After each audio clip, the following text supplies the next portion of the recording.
محترم احباب، آج کی نشست میں مختصر سے درس قرآن کے لیے قاضی عطا الحسن راشد صاحب ان کی ڈیوٹی لگائی گئی تھی، لیکن وہ طبیعت کی خرابی کی وجہ سے تشریف نہیں لا سکے، تو چند منٹ کے لیے مختصر سا درس قرآن جو ہے اس کی ذمہ داری میں خود ہی ادا کرتا ہوں۔ الحمدللہ وکفیٰ والصلاۃ والسلام علی سید الانبیاء وعلی آلہ واصحابہ الاتقیاء وعلی اولیاء امتہ والصلحاء ونشهد ان لا اله الا الله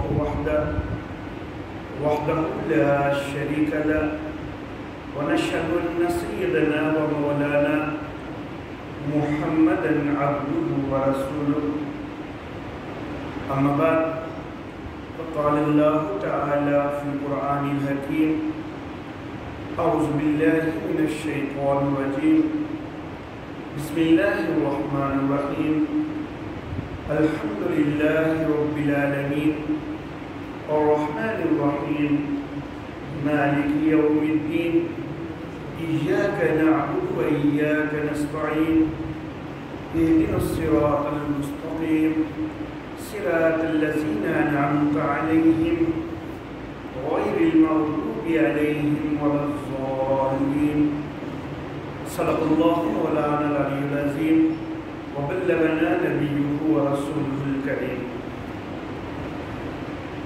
محترم احباب، انشاءاللہ رمضان المبارک سے پہلے تک ہماری 20 نشستیں ہونے کی توقع ہے۔ اللہ رب العزت سے دعا ہے کہ اللہ رب العزت ہم سب کو اس کے لیے ہمت اور توفیق عطا فرمائے۔ ان 20 نشستوں کے لیے قرآن حکیم کے 20 مختلف مقامات ان کا انتخاب کر کے تو مختصر درس قرآن ہر نشست میں ابتدا میں ہوگا انشاءاللہ۔ پہلا مقام جو ہے وہ ہم نے سورۃ الفاتحہ کا منتخب کیا ہے، جیسا کہ میں نے سورۃ الفاتحہ کی تلاوت کی ہے۔ سورۃ الفاتحہ کی تفسیر اس کو اگر ہم مہینوں تک بھی پھیلا دیں تو اس کا حق ادا نہیں ہوتا، لیکن صرف چند باتیں چند منٹ میں عرض کرنا چاہوں گا۔ اللہ رب العزت نے سورۃ الفاتحہ سے آغاز کیا اور سورۃ الفاتحہ کی ابتدا اللہ رب العزت نے الحمدللہ کے لفظ سے فرمائی ہے، اور یہ اتنا جامع لفظ ہے کہ اگر کوئی صحیح طرح غور کر کے صرف لفظ الحمدللہ کو سمجھ لینا تو عقیدے کا مسئلہ تو یہیں پہ حل ہو جاتا ہے۔ اس کے بعد بندہ شرک میں مبتلا نہیں ہو سکتا اگر وہ واقعی لفظ الحمدللہ کو صحیح طرح سمجھ لے اور اس کے اوپر عمل پیرا ہو جائے، اس کی زندگی میں کوئی شرک نہیں آتا۔ الحمدللہ کا معنی کیا ہے؟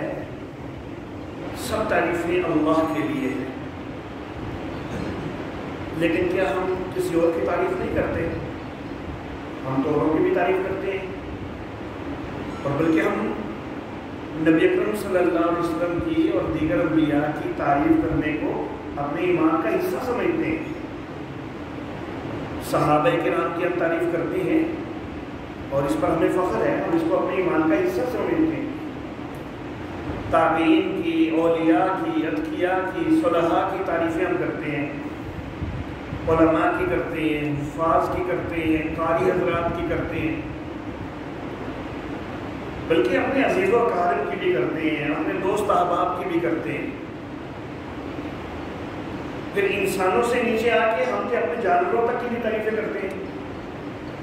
جانوروں کی تعریفیں نہیں کرتے ہم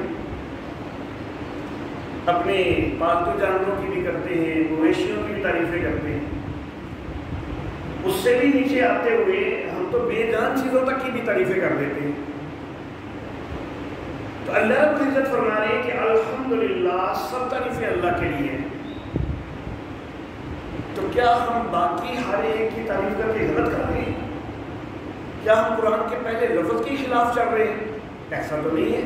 آج تک کسی نے یہ فتویٰ نہیں لگایا. خود اللہ نے بھی تو کئی اوروں کی تعریف کی ہے. کہ اللہ نے قرآن حکیم میں نبی کریم صلی اللہ علیہ وسلم کی تعریف نہیں کی؟ بہت زیادہ کی ہے. تو کسی اور کی تعریف جائز ہے, یقیناً جائز ہے. تو پھر اللہ نے فرما رہے ہیں کہ سب تعریفیں اللہ ہی کے لیے ہیں. تو کیا ہمارا یہ ترجمہ غلط ہے؟ ترجمہ بھی غلط نہیں ہے. علماء یہی ترجمہ کرتے ہیں کہ سب تعریفیں اللہ ہی کے لیے ہیں. تو پھر اس ترجمے کو تھوڑا سا سمجھنے کی ضرورت ہے. اور وہ بڑی معمولی سی چھوٹی سی بات ہے کہ سب وہ تعریفیں کہ جو کسی معبود میں ہو سکتی ہیں وہ اللہ ہی کے لیے ہے. یہ مراد ہے. ہر وہ تعریف کہ جو الہ کی تعریف ہو سکتی ہے, جو معبود کی تعریف ہو سکتی ہے, وہ صرف اللہ ہی کے لیے ہے, وہ کسی اور کے لیے نہیں رکھنی. اور جو تعریفیں معبود کی نہیں ہو سکتی, الہ کی نہیں ہو سکتی, وہ کسی اور کے لیے بھی ہو سکتی ہے. یہاں پہ معاملہ حل ہو جاتا ہے. تو جتنی صفات ہیں میرے اللہ رب العزت کی, وہ اللہ کی تعریفیں ہیں. وہ معبود کی تعریف ہونے کے مستحق ہیں وہ ساری صفات. تو وہ صرف اللہ ہی کے لیے رکھنی ہے, وہ کسی اور کے لیے نہیں رکھنی. تو جس طرح ہم اللہ رب العزت کے یہ صفات کہ القدوس اللہ ہے, المحیمن اللہ ہے, العزیز اللہ ہے, الجبار اللہ ہے, جس طرح ہم یہ صفات اللہ ہی کے لیے مانتے ہیں, اس طرح ہمیں یہ بھی ماننا پڑے گا کہ حاجت روا بھی صرف اللہ ہی ہے, کوئی اور حاجت روا نہیں. کیونکہ یہ صفت بھی اللہ رب العزت کی ذات کے لائق ہے. ہر وہ تعریف کہ جو اللہ کی ذات کے لائق ہے وہ اللہ ہی کے لیے ہے. مشکل کشا ہونا میرے اللہ کی ذات کے لائق ہے, تو پھر مشکل کشا صرف اللہ ہی ہے, کوئی اور مشکل کشا نہیں ہو سکتا. ہر جگہ موجود ہونا میرے اللہ کی ذات کے لائق ہے, تو ہر جگہ موجود صرف میرا اللہ ہے, کوئی اور ہر جگہ موجود نہیں ہو سکتا. سب کچھ جاننے والا ہونا یہ میرے اللہ کی ذات کے لائق ہے, تو سب کچھ جاننے والا میرا اللہ ہی ہے, اور کوئی نہیں ہو سکتا. تو لفظ الحمدللہ اس کو جب آپ سمجھ رہے ہیں تو کیا نکھار کے بعد سامنے نہیں آ جاتی ہے کہ شرک کا مکمل خاتمہ ہو جاتا ہے اگر کوئی الحمدللہ کے اوپر پکا ہو جائے. اللہ اللہ, اگلا لفظ اللہ رب العزت نے فرمایا کہ رب العالمین, الحمدللہ رب العالمین, جو جہانوں کا رب ہے. رب کس کو کہتے ہیں؟ اگر اس کو بھی سمجھا جائے نا تو پھر بھی شرک کا خاتمہ ہو جاتا ہے. رب اس کو کہتے ہیں کہ جو ساری کائنات کی, ساری مخلوقات کے سارے انتظامات کرے, اس کو رب کہتے ہیں. ہر قسم کا انتظام اس نے اپنے ذمہ لے رکھا ہے تو وہ رب ہے. تو جب ہر انتظام اس نے اپنے ذمہ لے لیا تو کیا ہمیں پھر کسی غیر کو پکارنے کی ضرورت ہے؟ پھر کیا ہمیں کسی اور کے در پر جانے کی ضرورت ہے؟ رب ہوتا ہی وہ ہے کہ جو سارے انتظامات کرے, اور سارے انتظام کرنے والا میرا اللہ ہے. تو جب سارے انتظام اس نے اپنے ذمہ لے لیے ہیں تو ہمیں کسی دوسرے کے در پہ جانے کی ضرورت نہیں ہے.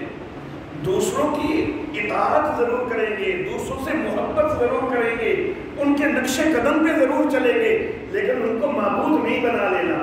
ان سے مانگنا نہیں ہے بلکہ ان کے لیے مانگنا ہے اللہ سے کہ اللہ ان کے اوپر رحمت نازل فرما دے, اللہ ان کو برکت عطا فرما دے. ان کے لیے تو مانگنا ہے, ان سے نہیں مانگنا.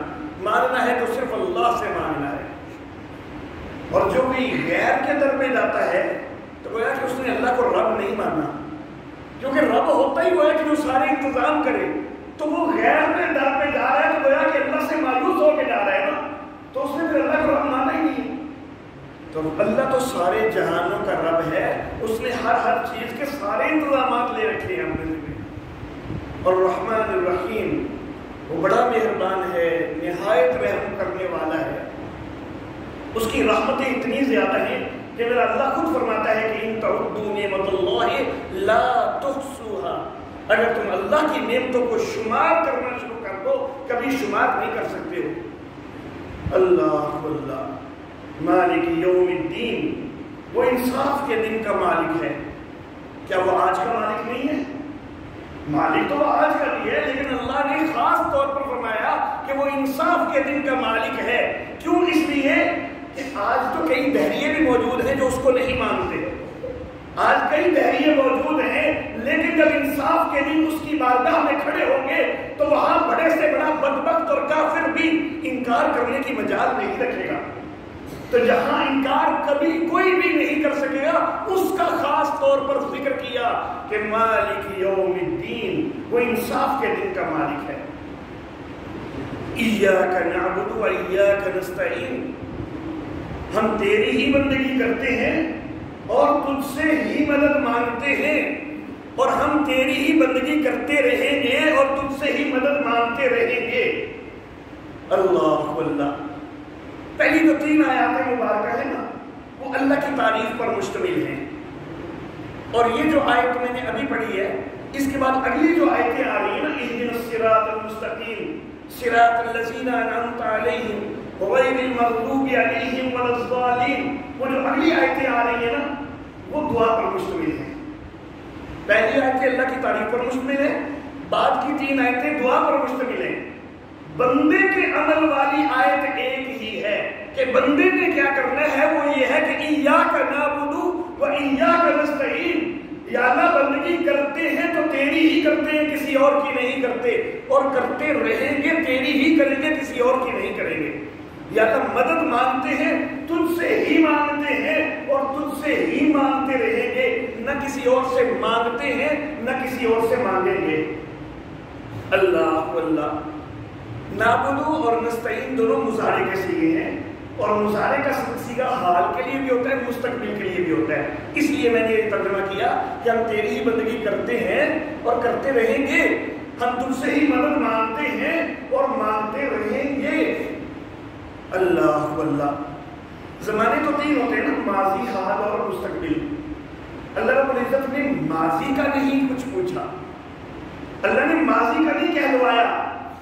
اللہ چاہتے تو یہ بھی تو کہلوا سکتے تھے نا کہ یا اللہ ہم نے آج تک بھی تیری ہی بندگی کی ہے، اب بھی تیری ہی کرتے ہیں، آئندہ بھی تیری ہی کریں گے، اللہ یہ بھی کہلوا سکتے تھے، لیکن اللہ نے صرف حال اور مستقبل کا کہا، ماضی کو چھوڑ دیا۔ کیوں؟ اس لیے کہ اگر ایک بندہ ساری زندگی شرک کے اندر مبتلا رہا ہے، غیر اللہ کی بندگی کرتا رہا ہے، یا رسول اللہ مدد کے نعرے لگاتا رہا ہے، یا علی مدد کے نعرے لگاتا رہا ہے، غیر سے مانگتا رہا ہے، لیکن پھر اس کو ہدایت مل گئی، اللہ نے اس کو ہدایت دے دی اور وہ پکا توحیدی بن گیا۔ اب ہر نماز کے اندر اللہ کی بارگاہ میں اس نے اللہ کے سامنے پیش ہونا ہے، تو ساری زندگی جو غیر کی بندگی کرتا رہا یا غیر سے مانگتا رہا، اللہ کی بارگاہ میں پیش ہو کے کس منہ سے کہے گا کہ یا اللہ آج تک بھی تیری ہی بندگی کی ہے، کسی اور کی نہیں کی؟ کس منہ سے وہ کہے گا؟ وہ ہر نماز میں شرمندہ ہوگا۔ میرے اللہ نے یہ شرمندگی اٹھا لی کہ لوگوں تمہارا ماضی جو بھی تھا، تمہارا ماضی جو بھی تھا اس کو نظر انداز کر دیتا ہوں، حال ٹھیک کر لو، مستقبل ٹھیک کر لو، آج ٹھیک کر لو کہ اب بندگی کرتے ہو تو اللہ ہی کی کرتے ہو، مدد مانگتے ہو اللہ ہی کی مانگتے ہو، ماضی میں جو کرتے رہو میں کچھ نہیں پوچھتا۔ اہدنا الصراط المستقیم، یا اللہ ہم کو سیدھے راستے کی ہدایت دے دے، صراط الذین انعمت علیہم، یا اللہ ان لوگوں کا راستہ کہ جن پر تو نے انعام کیا۔ انعام یافتہ لوگ کون ہیں؟ انبیاء، صدیقین، شہداء، صالحین، یا اللہ ہمیں ان کے راستے پر چلا دے۔ اللہ اللہ، غیر المغضوب علیہم ولا الضالین، جن پر تیرا غضب نہیں ہوا اور وہ گمراہ بھی نہیں ہوئے، یا اللہ ان کے راستے پہ ہمیں چلا دے۔ تو اللہ رب العزت سے ہماری یہی دعا ہے، اللہ ہمیں صحیح ہدایت کے اوپر ہمیشہ قائم رکھے، اللہ صراط مستقیم پر ہمیں قائم رکھے، اور صراط مستقیم پہ اللہ ہمیں چلائے۔ وآخر دعوانا